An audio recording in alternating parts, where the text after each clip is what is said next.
हमारी संस्कृति, हमारे संस्कार सदा रहें हमारे साथ। सब्सक्राइब करें तिलक। हे युवराज, आप पानी से बाहर आएंगे भी या यूं ही बैठे बैठे अपनी कायरता का गुणगान सुनते रहेंगे? हाँ, जल्द से बाहर आओ पापी। हमसे युद्ध करो कायर, युद्ध। यदि तुमने हमें परास्त कर दिया तो तुम भारतवर्ष के सम्राट कहलाओगे, अन्यथा वीर गति को प्राप्त होकर स्वर्ग जाओगे। दोनों ही स्थिति में तुम्हारी कीर्ति है दुर्योधन। इसलिए कायरता को छोड़कर वीरता से इस जल से बाहर आओ और हमसे युद्ध करो। पहले मेरा पुत्र दुर्योधन उसे युद्ध के लिए ढूंढता था और वो छुपा छुपा फिरता था, परंतु आज अचानक पांचों के पांचों पांडव वीर बन गए हैं। मैं यहाँ छुप कर नहीं बैठा हूं अर्जुन। मैं बार बार युद्ध करके थक गया था, इसलिए मैं यहाँ विश्राम कर रहा हूँ। और अब मुझे कोई युद्ध करने की इच्छा नहीं रही, क्योंकि इस युद्ध में भारतवर्ष के समस्त राजाओं का संहार हो चुका है। अब ये धरती उन योद्धाओं के बिना अलंकार रहित किसी विधवा स्त्री के समान हो गई है। अब इस धरती का सम्राट बनकर मैं क्या करूंगा?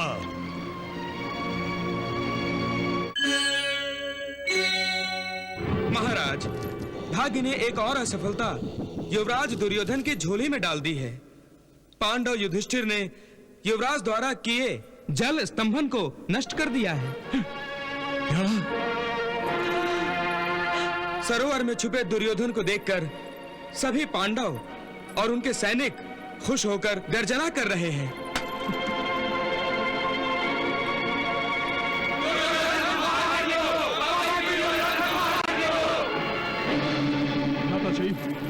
देख लिया कुरुकुल के कलंक को। मैंने तो सुना था कि लोग चुल्लू भर पानी में डूब मरते हैं, परंतु इस निर्लज्ज को तो इस सरोवर में डूबकर भी मौत नहीं आई। हेम भैया, ऐसे पापी, कायर और निर्लज्ज को मृत्यु भी अपनी शरण में लेने से इनकार करती है।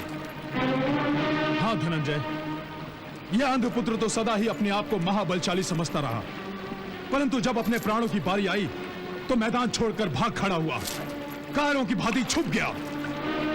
भीम भैया, आप किसे बलशाली कह रहे हैं? किसे? इस नपुंसक दुर्योधन को?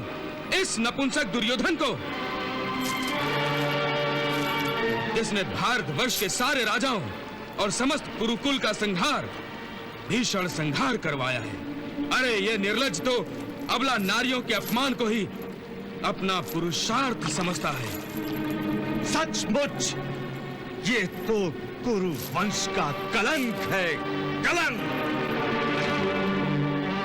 हे युवराज, आप पानी से बाहर आएंगे भी या यूं ही बैठे बैठे अपनी कायरता का गुणगान सुनते रहेंगे? हाँ, जल्द से बाहर आओ पापी। हमसे युद्ध करो कायर, युद्ध। हे दुर्योधन, तुमने हमेशा अन्याय और अधर्म किया है, परंतु मैं तेरे साथ कोई अन्याय और अधर्म करना नहीं चाहता। इसलिए सीधी तरह से जल से बाहर निकला और क्षत्रिय धर्म के अनुसार हमसे युद्ध कर। यदि तुमने हमें परास्त कर दिया तो तुम भारतवर्ष के सम्राट कहलाओगे, अन्यथा वीर गति को प्राप्त होकर स्वर्ग जाओगे। दोनों ही स्थिति में तुम्हारी कीर्ति है दुर्योधन। इसलिए कायरता को छोड़कर वीरता से इस जल से बाहर आओ और हमसे युद्ध करो।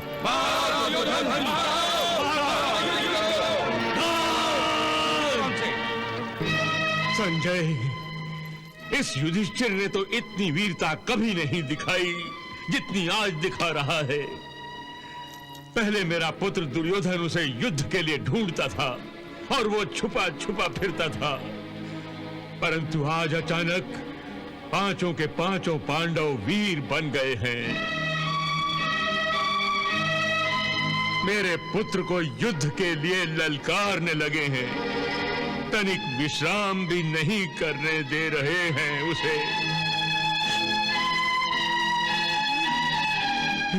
संजय, मुझे बताओ, क्या दुर्योधन ने पांडवों की चुनौती को स्वीकार कर लिया? क्या वो पानी से बाहर आ गया?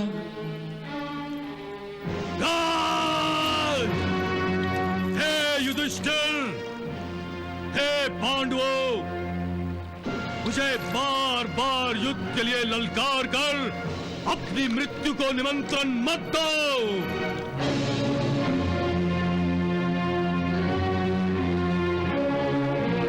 यदि मैं जल से बाहर आ गया तो तुम्हारा सर्वनाश निश्चित समझो।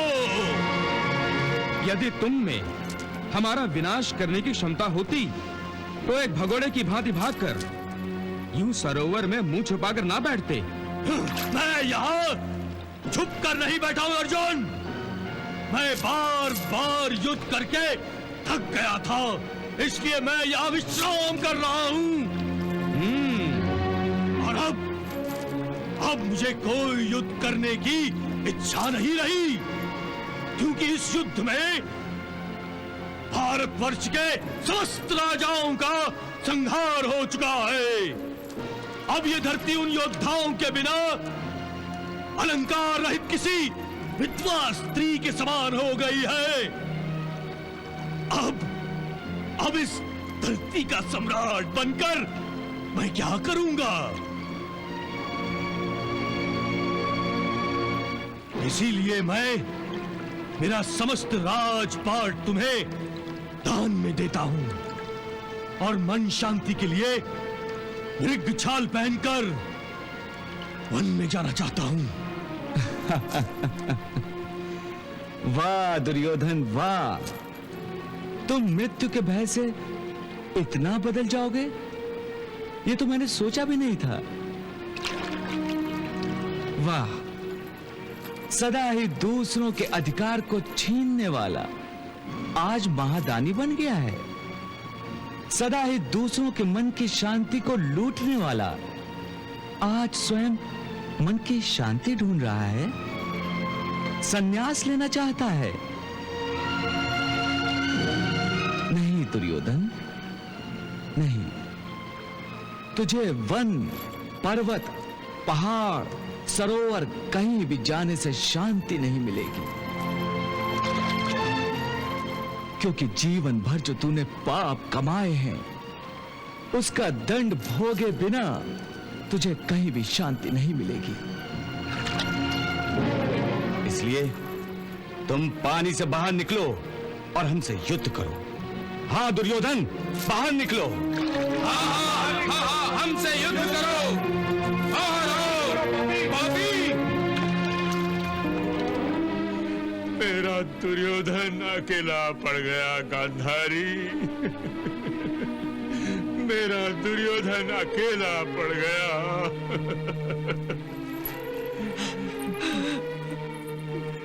आज पांडवों ने खूनी भेड़ियों की भांति मेरे पुत्र को घेर लिया है, दबोच लिया है उसे अपने पंजों में, और मैं अपने पुत्र की रक्षा नहीं कर पा रहा हूं।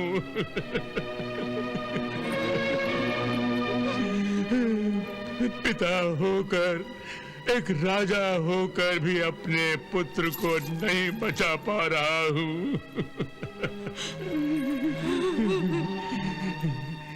संजय, यदि तुम मेरा संदेश पांडवों तक पहुंचा सकते हो तो तुम पांडवों से कहो कि मैं अपना सब कुछ छोड़ने को तैयार हूं। मैं अपना राजपाट, धन दौलत सब कुछ छोड़ दूंगा, बदले में वो मेरे पुत्र दुर्योधन को छोड़ दे। मैं उसे लेकर वन में चला जाऊंगा, परंतु वो मेरे दुर्योधन को छोड़ दे, मेरे दुर्योधन को छोड़ दे। महाराज, पांडव कदाचित दुर्योधन को छोड़ भी सकते हैं, परंतु वो अपने कर्मों के भुगतान से कभी नहीं बच सकता महाराज, कभी नहीं। महाराज, इस समय मेरे हृदय को जितनी पीड़ा दुर्योधन के दुख से हो रही है, उससे कहीं अधिक पीड़ा आपके पुत्र प्रेम से हो रही है। ये क्या कह रही हो गांधारी? मैं ठीक कह रही हूँ महाराज। आपका पुत्र प्रेम, जो आप अमृत समझकर दुर्योधन को पिला रहे थे, वो अमृत ही आज विष बनकर रह गया है महाराज, विष बनकर रह गया है।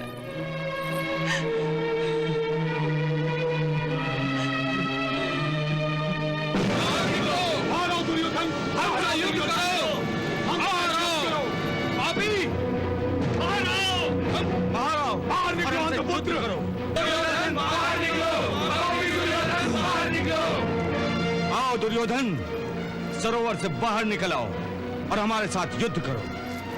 यूं छुपकर समय मत गवाओ दुर्योधन। मैं तुम्हें युद्ध करने का अवसर दे रहा हूं दुर्योधन, उसका पूरा लाभ उठाओ। अन्यथा द्रौपदी के स्वयंवर के समय जिस तरह अर्जुन ने ऊपर रखी मछली की प्रतिमा को नीचे पानी में उसका बिंब देखकर उसकी आंख को निशाना बनाया था, उसी तरह अर्जुन इस समय अपने गांडीव से तुम्हारे शरीर को छेद सकता है दुर्योधन। यदि अर्जुन ने मुझ पर बाण चलाया तो यह अधर्म होगा। वाह दुर्योधन वाह, अब तुम भी धर्म और अधर्म की व्याख्या करने लगे। वाह, यमलोक का द्वार सामने देखते ही धर्म याद आ गया। वाह भाई वाह, बुरा समय आते ही अच्छी बातें याद आने लगी, एक अधर्मी को धर्म याद आने लगा। परंतु कान खोलकर सुन लो दुर्योधन, किसी अधर्मी से अधर्म के शस्त्र से युद्ध करना कोई अधर्म नहीं होता। दुर्योधन, अब तुम इस युद्ध से बच नहीं सकते। पार्थ,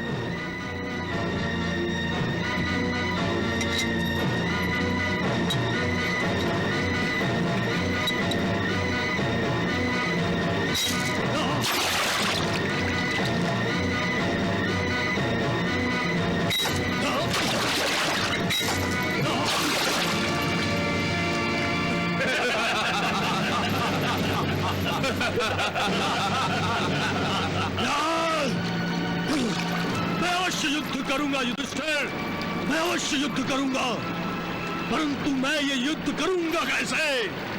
मेरे पास ना तो सेना है, ना हाथी है, ना घोड़े हैं, ना शस्त्र है।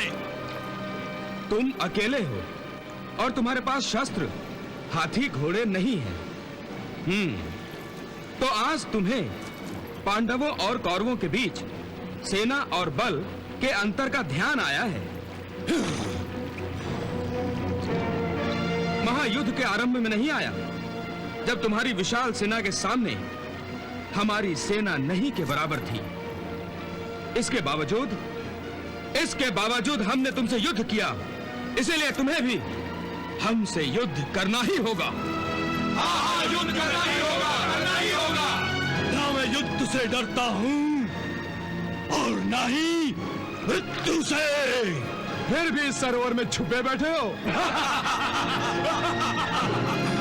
भीम से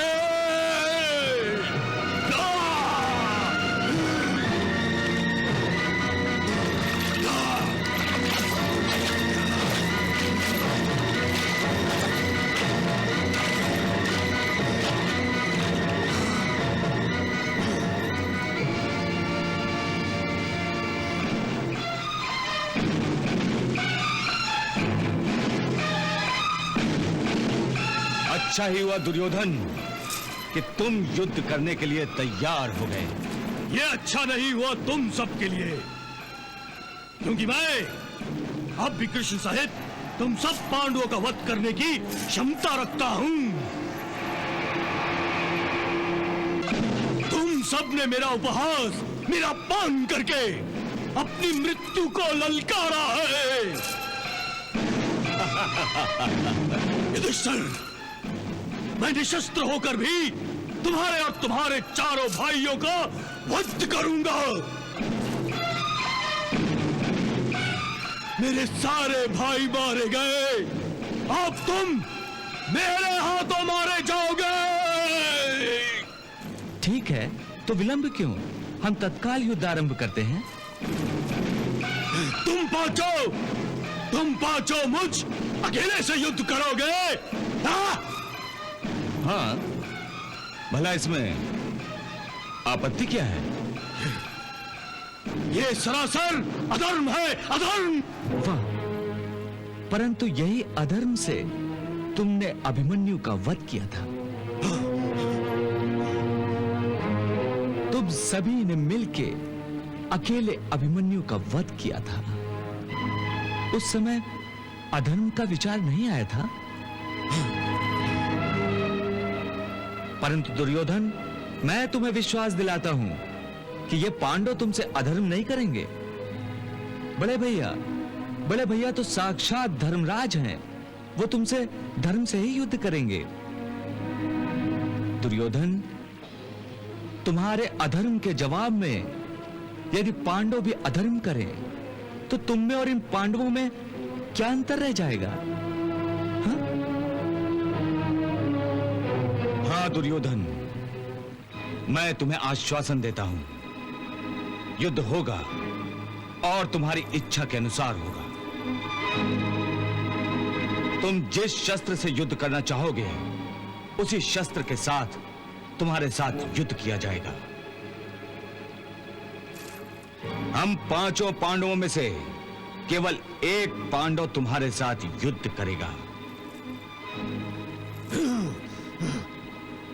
और यदि तुम बाणों से युद्ध करना चाहो तो अर्जुन है। यदि तुम तलवार से युद्ध करना चाहो तो नकुल है। और यदि तुम भाले से युद्ध करना चाहो तो मैं स्वयं हूं।